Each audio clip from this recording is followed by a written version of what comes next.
ay xayri nag rab mën na laa téye ba nga bañ a dégg ay xayri soo jaarul ca rab ba tëb ne danga koy defal gàllaaj du gis dara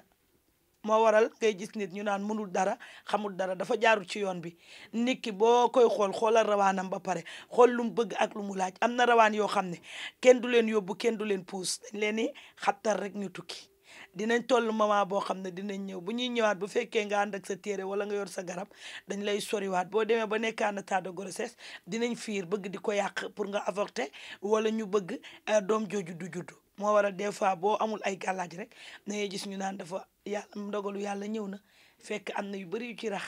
yoo xam ne da jaare ci rab ndax day fiir xale jigéen ñi nag loo leen di jàpp dañuy am faru rab duñu ko gëm def seen bopp tubaab war a dégg ay xayri mën nañoo gisee góor wax ba d'accord waaye du ko takk baa ñu yàgg génn ay 85 ans waaye du ko takk ñaarit mën na sangu ba sonn dem ba maar ci sëriñ si yàlla rek mooy juboole waaye man am naa yaakaar ne ku ma ci fëgg di nga sëy nag suñu borom daf ma caarus